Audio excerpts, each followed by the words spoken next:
पता है सरला, केला और दूध एक साथ खाने से 10 घोड़ों की ताकत आती है और फिर घोड़ा शेरनी पर हावी हो जाता है।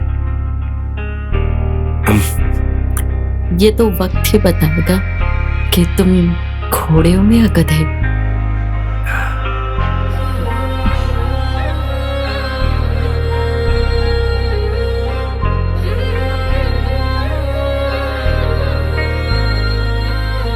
तेरे बिना ना जीना मुझको,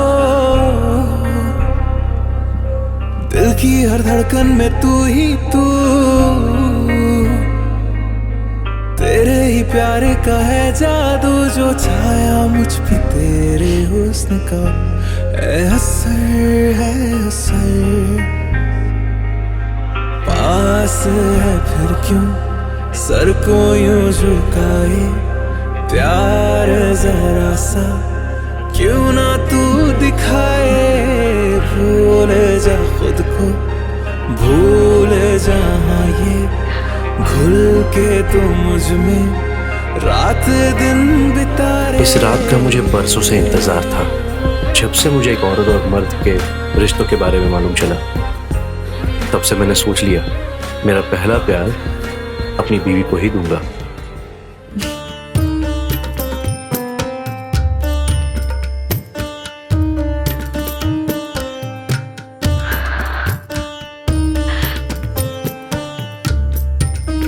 आज तक मैंने अपने आप को किसी को छूने नहीं दिया। मैं तुम्हारे सामने एक कोरे कागज की तरह हूं। आज तक हम पर भी किसी की कलम नहीं चली, हम भी कोरे कागज ही हैं। इसका मतलब तुम्हारा पहली बार है? सुहागरात तो सबकी पहली बार ही होती है ना। आप हमें गलत समझ रही है। हमारा कहने का मतलब यह है कि आजकल लड़कियां तो लड़कों से भी ज्यादा तेज है और उनका तो पहले से ही नाड़ा फटा। मेरा मतलब है कि 10 सुहागरात मना चुकी होती है। लेकिन मैं उन लड़कियों में से नहीं हूँ। ना तो हमारा किसी ने लहंगा फाड़ा है और ना ही किसी लड़के के सामने मेरा नाड़ा ढिला हुआ है।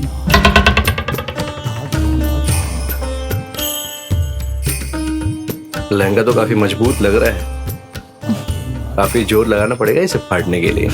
हाँ, जोर तो लगाना पड़ेगा ना।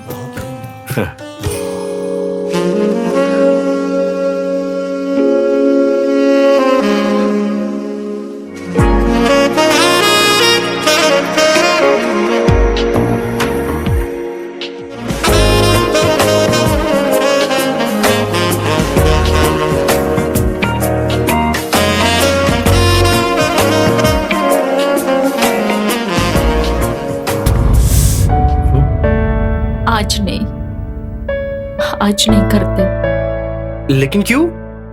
आज क्यों नहीं कर सकते? अब हम आपको कैसे बताएं? अरे अभी तक जैसे बता रही थी वैसे ही बताओ ना। वो आज है ना, हम औरतों वाली बीमारियों का सामना कर रहे हैं। मेरे कहने का मतलब मैं आज ऊपर से नरम और नीचे से गरम, समझ रहे हो ना मेरी बात? तो फिर तो और मजा आएगा ना, ऊपर से नरम और नीचे से गरम। हाँ, ने सही कहा था। आपने ना पहले कभी किसी औरत को छुआ होगा और ना किसी औरत को जानने की कोशिश की होगी। मतलब? अरे बुद्धू, आज ना मेरा महीना चल रहा है, हम पूरे लाल हो रखे। वो क्या था ना, शादी की तारीख भी पक्की हो गई थी और सारी तैयारियां हो चुकी थी, इसलिए हमने किसी को नहीं बताया और ये महीना आगे 5 दिन तक चलेगा। अरे तो ये बात पहले बता देती, मैं केले और दूध नहीं खाता ना। जिस दिन हमारी सुहागरात होने वाली हो उस दिन खाता ना। हमें समझ में नहीं आ रहा था कि ये बात हम आपको कैसे बताएं। हमें नहीं पता था कि आप इतने अच्छे इंसान हो।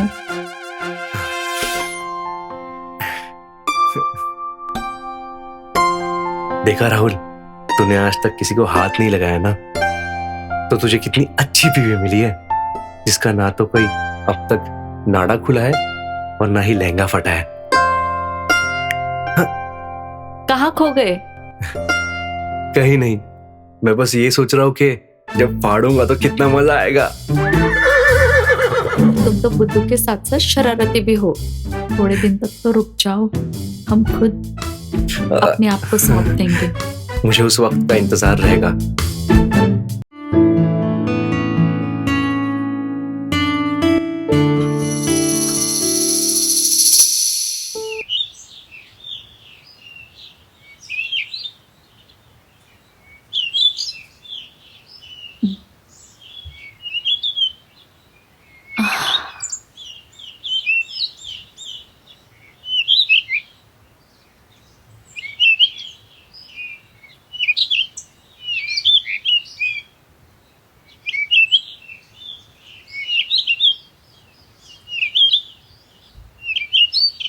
सरला, माँ आप?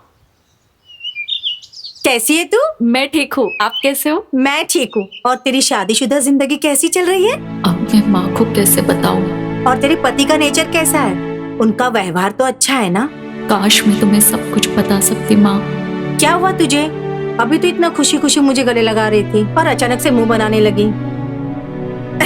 खैर छोड़, ये देख, मैं ना, तेरी मौसी है ना, उसकी बेटी रीतू, उसके यहाँ बच्चा पैदा हुआ तो मैं शॉपिंग करने के लिए गई थी, तो सोचा कि तेरे बच्चे के लिए भी ले लूं। देखना कैसा है। माँ ये सब कुछ तो होता रहेगा, लेकिन हमें बच्चा नहीं चाहिए और हम नहीं चाहते कि कोई बच्चा हो। ये रखिए आप। हम बस ऐसे ही खुश हैं। मगर क्यों? अब सारे सवाल जवाब यही करोगे आप? अंदर चलो, अंदर चलकर बात करते हैं। कुछ खाना पीना बनाती हूँ मैं आपके लिए। अरे माँ, कैसे हो? पैरी पौंदा। बस खुश रहो। कैसे हो राहुल? बस बढ़िया। अच्छा ये बताओ कि तुम सरला के साथ खुश तो हो ना? वो क्या है ना, ये बचपन में बहुत शरारती थी। शरारती? और ये तो आजकल भगवान की पूजारन बनी हुई है। इसके मंडे के, ट्यूसडे के, वेंसडे के फास्ट ही खत्म नहीं होते।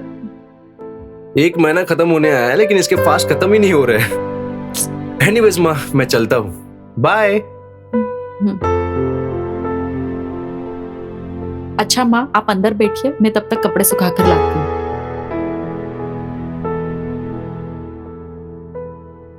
मुझे कुछ गड़बड़ लग रहा है। पहले सरला बोल रही थी कि उसको बच्चा नहीं चाहिए, और अब दामाद जी बड़े रुखे रुखे अंदाज में बात कर रहे हैं। मुझे कुछ ठीक नहीं लग रहा है।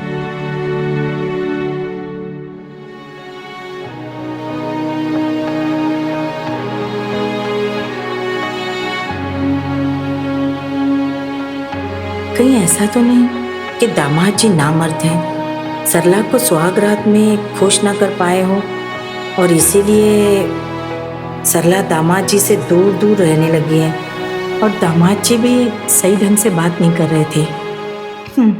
लगता है मुझे सच्चाई का पता लगाना ही पड़ेगा कि आखिर माजरा क्या है।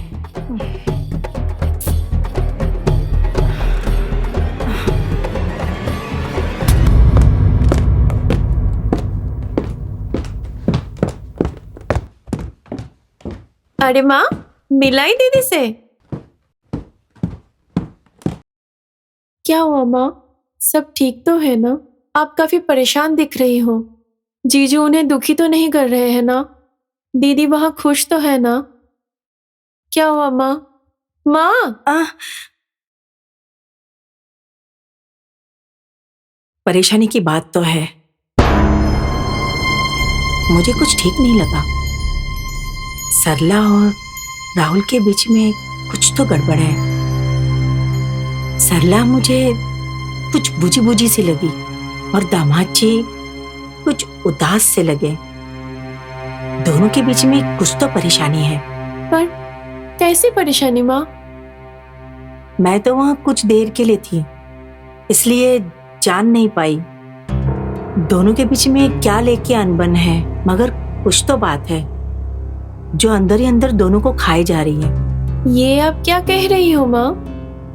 हाँ, मैं अपनी बेटी सरला को अच्छे से जानती हूँ। वो पहले कभी ऐसी नहीं थी। कुछ भी हो जाए, मगर मैं उसको ऐसे छोड़ तो नहीं सकती ना। मैं उसकी मदद करके ही रहूंगी। लेकिन जब तक हमें ये पता नहीं चलेगा कि उन दोनों के बीच एग्जैक्टली हुआ क्या है, तब तक हम कैसे कुछ कर सकते हैं?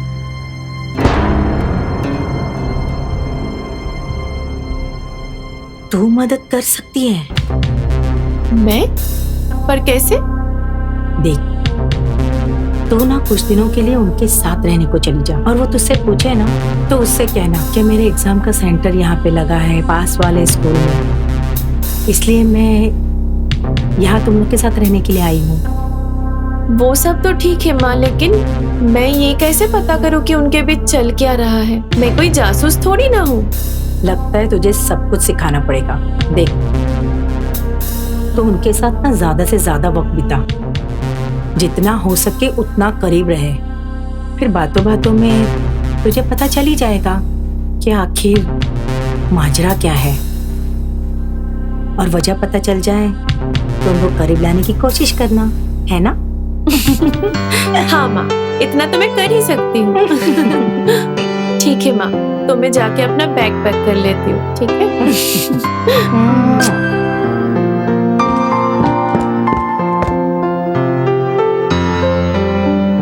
मुझे पता है तू सच्चाई का पता लगाकर ही आएगी।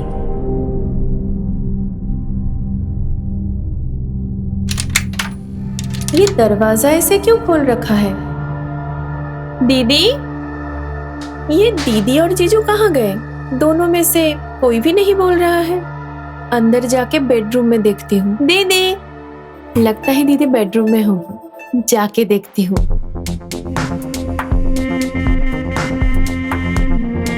अच्छा, तो यहाँ ये माजरा चल रहा है। जीजा जी, तुम कब आई? 10 केले खाकर कौन सा पहाड़ चढ़ रहे थे जीजा जी? और क्या सुना तुमने? और कुछ नहीं, बस 10 केले खा के आप पहाड़ पे पहुंचने वाले थे और किसी को 10 केले की पावर महसूस करवा रहे थे। और क्या सुना तुमने? और अब पहाड़ की चोटी पर पहुंचने ही वाले थे। बस इतना ही सुना। वैसे ये सब बातें छोड़ो, तुमने बताया नहीं तुम आने वाली हो यहाँ पर? फोन कर देती, मैं आ जाता पिक करने तुम्हें। वो क्या है ना जीजा जी, मेरे एग्जाम के सेंटर आपके घर के पास वाले स्कूल पे ही आया है। ओह, अच्छा। तो मैंने सोचा हॉस्टल में क्यों रहना, दीदी का घर है, दीदी के घर पर ही रह लूंगी। बिल्कुल सही सोचा तुमने, यही रहो, तुम्हारा ही घर है ये, क्यों बेवजह हॉस्टल में रहना है? इसीलिए तो आ गई हूँ जीजा जी, अब से आप अकेले अकेले तकिया तकिया नहीं खेलो। अरे क्या बात कर रही है तू शिक्षा? वैसे दीदी कहाँ है, दिखाई नहीं दे रही है। वो शायद किचन में है। अच्छा ठीक है, मैं दीदी से वही मिल लेती हूँ। हाँ, और अगली बार नॉक करके आना प्लीज।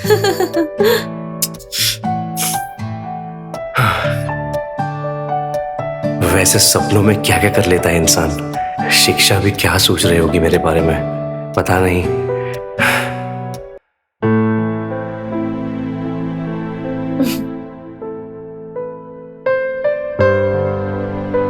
तेरी ये छोटे कपड़े पहनने की आदत गई नहीं ना?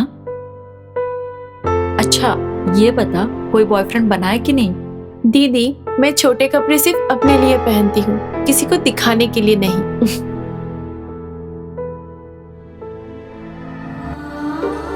तो उनके साथ ना ज्यादा से ज्यादा वक्त बिता, जितना हो सके उतना करीब रहे, फिर बातों बातों में तुझे पता चल ही जाएगा कि आखिर माजरा क्या है। अच्छा दीदी, ये बताओ जीजा जी कैसे हैं? आपके शादी को तो अब पूरा 1 महीना हो गया है, तो कितने बार सुहागरात मनाई है? हाँ, तुझे शर्म नहीं आती अपनी दीदी से ऐसे बात करते हुए? अच्छा, शर्म किस बात की? मुझे भी तो इस दौर से गुजरना है, बताओ ना। अच्छा सुन, माँ को मत बताना कि मैं राहुल के साथ हम बिस्तर नहीं हुई हो। क्या? मैं हर बार कुछ ना कुछ बहाना कर देती थी उससे। मगर क्यों दीदी, आपको जीजा जी पसंद नहीं है क्या? इतने तो हैंडसम है। अगर मैं आपके जगह होती ना तो सुहाग रात के साथ साथ सुहाग डे भी मनाती। दोनों बहनों के बीच में क्या गुपचुप हो रही है? हाँ, बस ऐसे। अच्छा ऐसे ही? जीजू, मैं कॉफी बना रही थी, आप पियोगे? तुम्हारे हाथ की कॉफी पीने का मौका मिला ही नहीं है, जो अब मिल रहा है तो मैं मिस क्यों करूं? बनाओ मेरे लिए, I am waiting for coffee. Okay okay.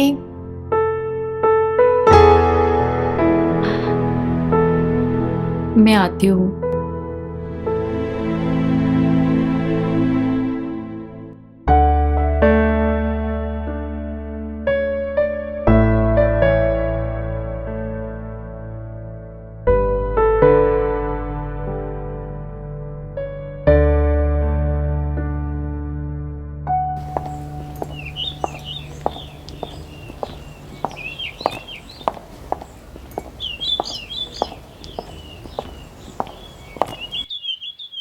किसे ढूंढ रहे हो जीजू? किसको ढूंढूंगा? जो है वो कहीं दिखाई नहीं देती। कॉफी। Thank you.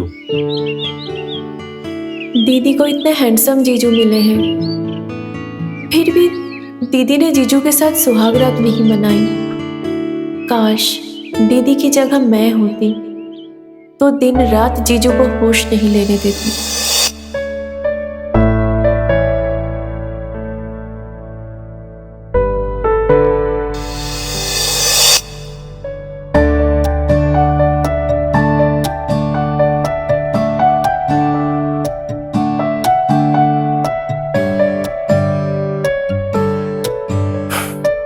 जीजू, मुझे आए हुए सिर्फ एक ही दिन हुआ है, लेकिन फिर भी मुझे सब कुछ समझ में आ गया है कि आपके और दीदी के बीच में कुछ भी ठीक नहीं है। अब तुमसे क्या छुपाऊं शिक्षा? मैं और सरला हम एक दूसरे के लिए बने ही नहीं है। मतलब? वो किसी और से प्यार करती है। क्या? और वो ये चाहती है कि वो मुझे किसी भी तरह नामर्द साबित करे, और ताकि मेरी ये कमी जानकर वो उस इंसान से शादी कर ले। हे भगवान, दीदी ये क्या पाप कर रही है? अब मुझे ही कुछ करना होगा। जीजू, जो आपको दीदी से नहीं मिला वो मैं आपको दूंगी।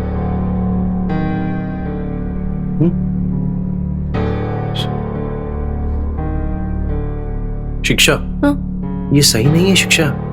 अगर तुम्हारी बहन को और माँ को ये पता चला तो उनके दिल पे क्या गुजरेगी शिक्षा? जीजू, आप अभी दीदी के बारे में सोच रहे हैं। मैं तुम्हारी फीलिंग्स समझ रहा हूँ शिक्षा, मगर क्या जीजू? मैं तुम्हें इस तरह परेशान होते हुए नहीं देख सकती। मगर मेरी जिंदगी में तड़पना ही लिखा है। कितना फर्क है ना तुम दोनों बहनों में। एक तड़पाती है और दूसरी तड़पते हुए देख नहीं सकती।